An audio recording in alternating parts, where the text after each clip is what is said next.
안녕하세요. 불씨를 얻다의 동시작가 권용입니다.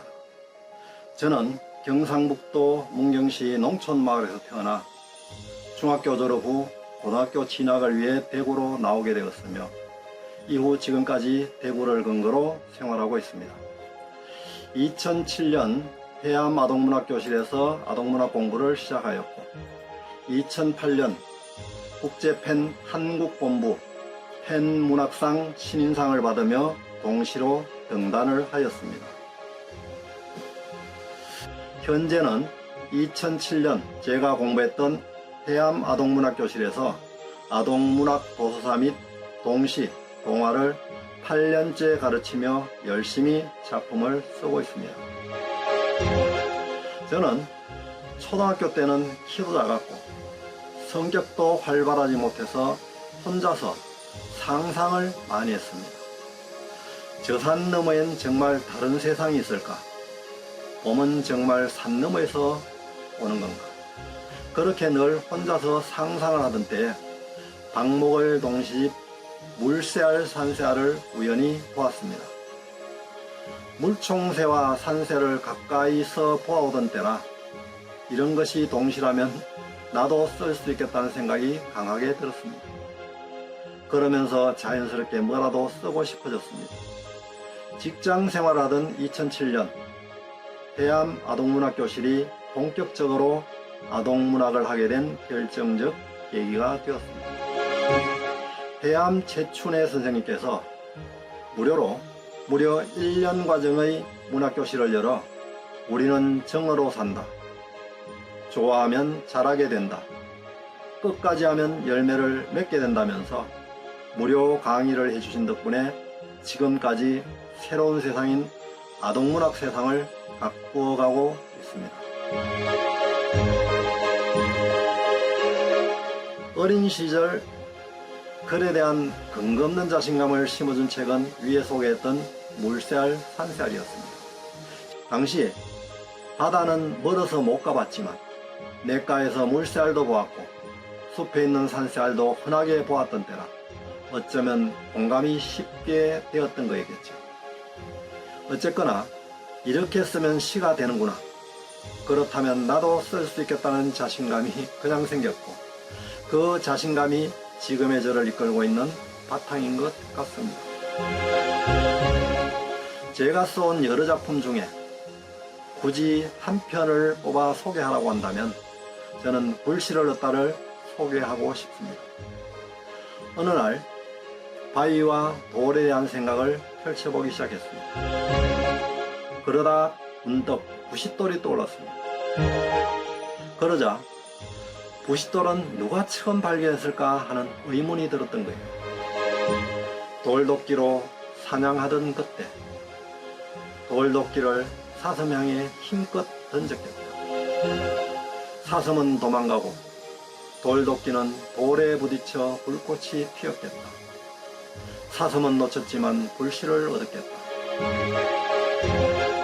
부싯돌의 발견은 이렇게 이루어지지 않았을까라고 생각을 해본 거죠. 불씨가 우연해서 얻어진 것 같지만 우연도 결코 그냥 얻어지지는 않지 않았을까. 또한 얻고자 하던 것을 얻지 못했다고 다 못 얻은 게 아니라 하다 보면 생각하지 못했던 다른 것을 얻을 수도 있다는 얘기도 숨겨 놓았죠. 실패했다는 건 또 다른 도전이 될 수도 있다는 것을 말이죠. 제 책이 독자들에게 전달하고 싶은 메시지는 불씨를 얻다의 해설에 나와 있는 해암 선생님의 글을 일부 낭독해 보겠습니다. 상상의 시를 읽으며 동심은 불가능이 없는 값진 자산이란 걸 맛보게 될 것입니다. 사랑이 있어서 가족이 가까운 가족이 되듯이 한 세대를 함께 살아가는 동물도 가까운 가족으로 대하고 싶은 마음에 공감할 것입니다. 그러나 나이가 많아 병석에 누워있는 어머니께는 관심이 없고 강아지한테만 마음을 쓰는 데는 마음이 편하지 않았을 겁니다. 세상의 많은 꽃 중에서 엄마를 그리워하는 말꽃이 가장 향기롭다는 걸 느끼게 될 것입니다.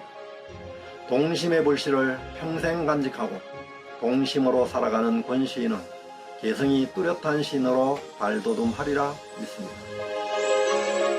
그렇습니다. 선생님의 글처럼 상상의 시를 통해 자연을 이해하고 함께의 의미를 생각하는 계기가 된다면 참으로 기쁘겠습니다. 아이들을 위한 글쓰기는 나만의 상상력이 중요한 위치를 차지했으면 좋겠습니다. 누구를 흉내내는 것이 아니라 스스로 만들어가는 상상력, 정해진 답이 있는 것이 아니라 호기심에 따라 어떤 길로 가봐도 좋은 그러한 상상력을 키우는 글쓰기가 바람직하다는 생각입니다. 그러한 나만의 상상력을 키우기 위해서는 생각하는 나만의 시간도 필요하겠지요. 오로지 생각에 집중할 수 있는 혼자만의 시간을 많이 가지고 상상력의 한계를 허물어뜨리는 걸 권해드리고 싶기도 하고요. 이번 전시에 독자들께 특별히 전하고 싶은 이야기는 새둥지엔 왜 지붕이 없을까에 배익천 동화작가님 해설 중 일부를 살펴보는 것으로 대신해도 좋을 듯 합니다. 권영욱 시인은 새둥지에 지붕이 없는 것은 둥지에 사는 새끼들이 높고 넓은 하늘을 마음껏 꿈꾸라고, 비바람 막아주는 지붕 대신 엄마 아빠의 따뜻한 체온을 나누고 싶어서라고 하지만 그것이 전부는 아닐 것 같아요. 시인이 가장 하고 싶었던 말은 지붕이 없어야 하늘이 보인다라는 말일 것 같아요. 비록 새들의 이야기지만 책을 읽는 모든 사람에게 하는 말이죠. 생각을 넓고 높게 그리고 푸르게 하라고. 한마디로 요약을 한다면 지붕이 없어야 하늘이 보인다에 밑줄을 그었으면 합니다. 앞으로도 웃음보 터진다, 불씨를 얻다, 새둥지엔 왜 지붕이 없을까와 같은 호기심과 상상력이 가득한 동시를 계속해서 쓰려고 합니다. 계속 관심 가져주신다면 더 좋은 작품으로 보답하겠습니다. 감사합니다. 고맙습니다.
안녕하세요. 저는 대구에서 동화를 쓰고 있는 동화작가 성종입니다. 2017년 내 다래끼라는 작품으로 신춘문예에 당선된 후 지금까지 꾸준히 어린이 독자들과 만나고 있습니다. 어릴 적 장래 희망을 적는 칸에는 늘 선생님이 되고 싶다라고 썼지만 제 비밀 일기장에는 시인이 되고 싶다라고 썼더라고요. 우연한 기회에 어른이 돼서 그 일기장을 다시 보게 됐고 어린 시절 내 소원을 꼭 들어주고 싶다는 마음이 생겼습니다. 저는 그 중에서도 아동문학을 해보고 싶어서 본격적으로 동화를 읽고 쓰기 시작했고 지금까지 동화 작가의 길을 꾸준하게 걷고 있습니다. 제가 어렸을 적에는 한국 창작 동화가 그리 많지 않아서 주로 외국 동화책을 읽었습니다. 그 가운데 특히 나의 라임 오렌지 나무가 기억 속에 가장 많이 남아있는데요. 11살 무렵 그 책을 처음 읽고 주인공 제제에게 편지를 쓰기도 했고 책 속 제제처럼 집 앞에 있는 커다란 나무에게 말을 걸던 기억도 있습니다. 지금도 큰 나무를 만나면 그때 감정이 떠오르곤 합니다. 제 작품 중 걱정을 없애주는 마카롱이는 걱정왕이라고 불릴 정도로 걱정이 많은 주인공 왕기우가 등장합니다. 기우는 우연히 걱정을 없애주는 마카롱을 먹게 되면서 새로운 경험을 하게 되는데요. 이 동화는 걱정이 반드시 사라져야 할 나쁜 감정은 아니며 때로는 적당한 걱정이 삶에 도움이 될 수 있다는 메시지를 담고 있습니다. 제 작품을 돌아보면 주로 용기라는 주제를 담고 있습니다. 저 역시 어린 시절 소심하고 수줍음이 많아서 용기를 내지 못한 채 후회한 순간들이 많았는데요. 제 책을 읽고 난 어린이들이 용기를 가지고 자신의 마음을 표현하고 새로운 일에 당당하게 도전할 수 있으면 좋겠습니다. 저는 재미와 의미 두 가지를 함께 전하려고 합니다. 재미가 있어야 독자들이 끝까지 읽을 수 있고 또 의미가 있어야 마음속에 오래 남을 수 있기 때문인데요. 두 가지를 모두 잡는 일은 쉽지 않지만 그래서 동화를 쓰는 일이 더 특별하고 가치 있다고 생각합니다. 범어 도서관을 찾아주신 독자 여러분께 진심으로 감사드립니다. 도서관은 언제나 여러분 곁에 있는 평생 친구입니다. 이곳에서 다양한 책 속 이야기를 만나고 대구에서 활동하는 여러 작가들의 작품에도 관심과 응원을 보내주시면 감사하겠습니다. 곧 비밀 교환 일기라는 새 동화책이 나올 예정입니다. 글쓰기에 어려움을 느끼는 주인공이 등장하는 이야기인데요. 비슷한 고민을 가진 친구들이 이 책을 읽고 이거 내 이야기잖아 하면서 공감하며 읽어주면 정말 좋겠습니다.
글 쓰고 그림 그리는 것을 양념치킨보다 더 좋아하는 그림책 작가이자 2년째 도서관 상주 작가로 활동하고 있는 신은숙입니다. 어렸을 때 꿈은 만화가게 주인과 결혼하는 거였어요. 그러다가 대학교 때 만화 동아리에 들어갔는데 만화가 너무 재밌는 거예요. 그때 만화가로 꿈이 바뀌었어요. 그러다가 MBC 방송국에서 그림 부분을 담당하고 있을 때였어요. 주인공 역할에 따라 그림을 그려야 했는데 그때 만난 주인공이 동화 작가였어요. 그날부로 제 꿈은 동화 작가가 되었습니다. 집안에 굴러다니던 책이 하나 있었어요. 전우치전이랑 박시전이었는데 그림 속으로 들어가는 전우치, 허물을 벗는 박씨 부인은 읽고 또 읽었지요. 지금 또 박씨 부인처럼 허물을 벗고 예뻐지는 날을 기다리고 있어요. 최근에 나온 떠돌시를 소개합니다. 본인의 의지가 아닌 떠밀려서 떠돌게 된 떠돌씨가 움직이고 생각하고 친구가 생기고 꿈이 생기면서 결국은 본인의 의지로 살아간다는 이야기입니다. 물론 그 과정에서 인생의 친구인 작은 나무를 만나기도 하죠. 게임이나 웹툰보다 재미있는 그림책을 만들기는 힘들 것 같지만 그래도 많이 읽어주세요. 자세히 봐야 이쁜 게 보이는 것처럼 자세히 그림을 들여다보면 안 보이던 것들이 보이기 시작하는 경험을 하시길 바랍니다. 아이 한 명을 키우는데 온 마을이 필요하다는 아프리카 속담처럼 그림책이 그 역할을 했으면 좋겠어요. 그래서 아이들을 위한 글쓰기에는 마음을 어루만질 수 있는 공감 요소가 꼭 필요해요. 대구에서 열심히 활동하는 작가들이 많이 있다는 것을 알아주시고 많이 아껴주세요. 물론 저도 좋은 작품으로 보답하겠습니다. 지금 구상 중인 이야기는 과잉 보호에 대한 이야기인데 무거운 문제를 유쾌하고 재미있게 풀어가고 싶어요.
안녕하십니까. 동시를 쓰는 오나미입니다. 2005년도에 문학저널에 바람노였구나 왜 3편으로 등단을 하였고 6년 뒤인 2011년도에 동시문학으로 비상연락 내 2편으로 신인상을 수상하였습니다. 2024년 초등학교 3학년 1학기 국어교과서에 봄의 길목에서라는 작품이 수록되었고요. 조선일보의 단추 혼잣말이라는 작품이 소개되었습니다. 그 외에 2003년도에 친정어머니를 소재로 한 자전거를 타시는 어머니께로 전국민 편지쓰기 대회 장려상을 받았고 그 다음에인 2004년에 묘사와 문학게임이라는 작품으로 토지문학 대상을 수상하였습니다. 저는 원래 수필을 쓰고 싶었습니다. 대구문협 주최로 100일장에 여러 번 수필로 당선을 했고 본격적으로 수필을 공부하고 싶었습니다. 그런데 수필 강좌를 찾아보니까 없는 거예요. 마침 지충의 아동문학 교실이 열린다는 광고를 보게 되었어요. 그래서 수필도 배우고 싶었지만은 지금 당장 할 수 있는 거는 아동문학이다 싶어서 신청을 했는데 신청하고 한 일주일 정도 있으니까 수필 강좌가 개설되는 거예요. 두 과목을 수필과 아동문학을 다 공부하게 되었는데 2011년도에 동시문학의 비상연락, 단추 그리고 봉숭아 시를 발표하면서 이렇게 선정이 되어서 신인상을 받게 되면서 오늘에 이르게 되었습니다. 지금 살고 있는 곳에서 태어나 지금까지 살고 있는데 지금 우리 마을 주민들의 70% 이상이 농사를 짓고 있습니다. 그래서 책을 접할 기회가 없었고 자유가 더불어 많이 뛰어놀았습니다. 그러면 책을 언제부터 읽었느냐? 되돌아보니까 대학생 때부터 책을 읽었는 것 같아요. 그 중에서도 뭐 토지나 이런 책은 많이 읽었지만은 그래도 기억에 남는 것이 덕성여대 교수로 지냈던 그 김우종 교수라고 있어요. 그분이 참 많은 책을 발간을 했는데 그 중에서도 그분이 쓴 에세이집을 많이 구입하고 샀습니다. 책을 사면 좋은 점이 뭐가 있느냐? 마음대로 줄을 끌 수 있어요. 책을 읽다가 생각나는 문구가 있으면 제 생각을 여백에다가 적고 그리고 좋은 문장은 또 노트에 옮겨 적은 걸 고등학교 단짝 친구한테 편지를 쓸 때 적어서 같이 보내기도 했습니다. 그런 것들이 그림이 되지 않았을까 이런 생각을 합니다. 내가 대표작이라고 생각하는 작품은 눈 온 아침입니다. 온 세상을 하얗게 바꾸어 놓았다. 어쩜 이렇게 큰 공사를 하면서도 큰 소리 한번 내지 않았을까. 이 짧은 시지만은 여기에 담긴 의미는 오른손이 하는 일을 왼손이 모르게 하라는 말, 바로 그겁니다. 내가 했는데 하면서 생색을 내지 말고 실천을 하더라도 조용하게 실천하라 하는 그런 뜻을 담고 있습니다. 이 작품은 여러분들뿐만 아니라 어른들도 우리 부모님들에게도 큰 울림이 되는 작품이 되지 않을까 저는 생각하고 있어요. 작품마다 다 색깔이 있어요. 작품마다 담긴 의미가 다 다르고요. 그 중에서 몇 편만 소개를 하면은 봄의 길목에서는 자연의 순리에 따르자 하는 겁니다. 비상연락은 연못에 돌을 던지면 물결이 이렇게 퍼지잖아, 그죠? 돌을 던지면 그 밑에 있는 물고기들의 생명이 위험할 수 있잖아요. 그래서 생명을 중시했으면 좋겠다 이런 생각을 담아있는 거고요. 단추는 오른쪽 옷깃 왼쪽 옷깃을 연결해주는 징검다리가 단추라고 이야기를 했는데 친구뿐만 아니라 주위에 있는 사람들도 따뜻하게 서로 따뜻한 마음을 나누었으면 좋겠다 하는 그런 뜻을 담았고요. 이 작품마다 다양한 의미가 담겨 있는데 여러분들이 제 동시를 보면서 이 작품에는 어떤 뜻을 담고 작가가 썼구나, 이 작품은 어떤 의미로 해석을 하면 되겠구나, 이런 거 해석은 각자의 몫이잖아, 그죠? 그렇게 하면서 책을 읽으면 아마 이 책이 더 재미있지 않을까 이런 생각을 해봅니다. 중국 송나라 때 후양수라는 학자가 삼다를 강조했습니다. 삼다가 무엇이냐 하면은 다도, 책을 많이 읽어라, 그리고 다자, 많이 써라, 다상명, 많이 생각하랍니다. 많이 읽고 많이 생각하고 많이 쓰라는 겁니다. 쓰다 보면 좋은 작품이 나오고요. 쓰고 난 다음에 반드시 해야 될 게 한 번으로서 그치는 게 아니고 여러 번 퇴고를 해야 됩니다. 작품을 지금은 이런 식으로 썼지만은 나중에 읽으면 며칠 뒤에 읽으면 다르게 해석되거든요. 그리고 잘못된 부분이 눈에 들어옵니다. 그래서 반드시 퇴고를 하라는 말을 하고 싶어요. 그리고 이거를 이제 많이 쓰는데 꼭 시로만 쓸 것은 아니고요. 일기로 써도 됩니다. 저희들이 학교 다닐 때는 매일매일 일기를 써서 검사를 했는데 요즘은 사생활 침입이다 이렇게 해서 일기 검사를 안 한다고 하더라고요. 그래서 일주일에 많이 쓰면 2번, 3번이라도 써라 한다는데 저는 일기 쓰는 걸 되게 강조하고 싶습니다. 그렇기 때문에 여러분들도 꼭 시가 아니더라도 일기를 쓰면서 자기를 기록하는 그런 습관을 가졌으면 좋겠다 하는 생각을 해봅니다. 우리 계속 공부하죠. 학교 마치고 나면은 학원에 가고 학원 갔다 와서는 또 숙제를 하고 하루 일상이 그러는데 거기에서 하나를 놓고 책을 좀 많이 읽었으면 좋겠다는 생각을 합니다. 책 읽는 것과 공부하는 것은 절대로 별개의 문제가 아닙니다. 책을 읽으면은 이해력이 많아요. 그러니까 어떤 문제를 주어지더라도 이해를 쉽게 하면은 그 문제를 잘 풀 수 있잖아요, 그죠? 그래서 이해력을 길러주고 그리고 상상력을 많이 키워줍니다. 우리가 창의적인 수업이라 하고 창의적인 활동을 많이 하자 하는데 그 바탕이 전부 다 상상력에서 이루어지거든요. 그게 바로 책을 읽음으로써 가능하다는 겁니다. 근데 책을 읽고 난 다음에 그냥 읽는 것만으로 만족을 하지 않고 읽은 날짜를 노트에다가 적고 어떤 책을 읽었는지 책 제목을 적고 그리고 누가 썼는지 그 다음에 그 책에 등장하는 인물을 적었으면 좋겠어요. 그걸 적다 보면은 계속 그게 반복되다 보면은 내용도 적게 되고 글 쓰는 힘이 되지 않을까 저는 이런 생각을 합니다. 저는 문화관광 해설사로 활동하고 있습니다. 유네스코에 등재된 도동서원에서 주로 근무를 하는데요. 도동서원에 보면은 속조물 같은 것들이 되게 많이 있어요. 그 속조물 하나하나를 가지고 시를 써도 충분히 시를 쓸 수 있는데 도동서원뿐만 아니라 다양한 여러 곳에서 근무를 하니까 그것들을 소재로 해서 작품을 써서 한 권의 책을 읽고 싶습니다. 어린이뿐만 아니라 가족들이 오셔서 제 동시를 보고 그리고 다른 사람들의 작품을 보면서 우리가 오늘 아침처럼 세상을 바꿀 수 있는 방법이 있습니다. 어떻게? 시로서 아름다운 세상을 만들 수 있어요. 그래서 이 시를 많이 읽고 마음을 따뜻하게 하고 그러다 보면은 다른 사람들한테도 아름다운 말을 쓰게 되고 그게 세상을 바꾸는 힘이 되지 않을까 이런 생각을 하고요. 저도 그렇게 노력을 할 것이고 그리고 거기에 한몫 더 좋은 동시를 써서 여러분들한테 사랑받는 작가가 되도록 하겠습니다. 함께 해주셔서 고맙습니다.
안녕하십니까. 동화와 청소년 소설을 쓰고 있는 한은희입니다. 저는 동화 부문 신인상을 받으면서 작품을 쓰기 시작했습니다. 별을 따라가는 아이, 고요한 사날의 농장, 새드보이, 네버 불링 스토리 등 지금까지 22권의 책을 출간했습니다. 한국 아동문예상, 영남 아동문학상, 대구문학상 등을 수상했습니다. 그리고 현재는 한국아동문학인협회 문예창작 아카데미에서 청소년 소설 창작 강의를 하고 있습니다. 처음에는 제가 시와 소설을 썼습니다. 그러다가 결혼을 하여 딸아이를 낳게 되었는데 딸아이에게 동화책을 읽어주다가 읽을 거리가 떨어지게 되면 제가 지어낸 이야기를 들려주곤 했습니다. 그런데 동화책보다 딸아이가 제 이야기에 대한 반응이 훨씬 좋았습니다. 그래서 나도 동화를 써볼까 이런 생각을 하게 되었고요. 몇 편의 동화를 써서 문예지에 보냈는데 그게 당선이 되었고 동화 작가가 되었습니다. 그래서 동화를 쓰게 되었고 이후 청소년 소설도 함께 쓰게 되었습니다. 중학생 시절 생텍쥐 페리의 어린 왕자를 읽고 제가 큰 감명을 받았습니다. 그 작품집은 평생 가지고 다니며 읽고 있는 책입니다. 읽을 때마다 새롭고 읽을 때마다 행간의 숨은 뜻이 마음에 와 닿습니다. 자연스레 어린 왕자 같은 작품을 쓰고 싶다는 열망을 품게 된 거죠. 생텍쥐 페리는 저를 문학으로 이끈 스승이라고 할 수 있겠습니다. 저의 작품 중 별을 따라가는 아이를 소개해 드리겠습니다. 이 동화는 조선시대 순조 1년 신유 박해를 배경으로 멸족의 화를 당해 어머니와 단둘이 살고 있는 주인공 최온이라는 아이가 어머니의 억울한 죽음을 밝히고자 한글을 배우게 되고 마침내 어머니의 죽음에 천주교가 관련된 사실을 알게 되면서 나라에서 그렇게 반대하고 잡혀가는 날에는 죽음이 기다리고 있다는 사실을 알면서 왜 천주교를 믿는가 하는 질문에 대한 해답을 찾아가는 과정을 그리고 있습니다. 바쁜 일상 중에서도 짬을 내 저의 동화나 청소년 소설을 읽는 어린이와 청소년들에게 제 책이 잠시나마 마음의 위안을 주고 힘내라는 격려가 되었으면 하는 마음입니다. 늘 시간이 부족한 어린이와 청소년들에게는 따뜻한 위안과 부드러운 격려가 항상 필요하기 때문입니다. 저는 대상 독자의 연령, 즉 눈높이에 맞는 어휘와 단어, 원고 분량을 아주 중요하게 생각합니다. 그래서 동화의 경우 저학년, 중학년, 고학년으로 나누어 대상 독자를 결정한 후 글을 씁니다. 또한 청소년 소설도 저학년 그룹과 고학년 그룹으로 나누는데요. 저학년 그룹이라면 초등 6학년에서 중학교 2학년, 고학년 그룹이라면 중학교 3학년에서 고등학교 3학년 이렇게 나눌 수 있는데 두 그룹 중 한 그룹을 선택해 청소년 소설을 집필하고 있습니다. 동화책이나 청소년 소설을 살펴볼 때는 꼭 작가의 말이나 머리글을 읽어보기를 권하고 싶습니다. 작가가 독자에게 전하고 싶은 메시지와 글을 쓰게 된 배경 등 중요한 내용이 거기에 오롯이 담겨 있기 때문입니다. 그리고 뒷표지에 적힌 글귀도 눈여겨보기를 바랍니다. 가장 핵심되는 문장이 그곳에 쓰여 있습니다. 저희 창작동화 고요한 사나리의 농장은 외딴 복숭아 농장을 배경으로 사람과 동물이 교감하며 오순도순 살아가는 이야기입니다. 저는 앞으로도 사람과 동물이 서로 배려하고 소통하며 조화롭게 사는 동화를 쓰려고 합니다. 또한 정체성에 대한 고민을 하는 두 청소년에 대한 이야기를 소설로 출간할 계획을 가지고 있습니다.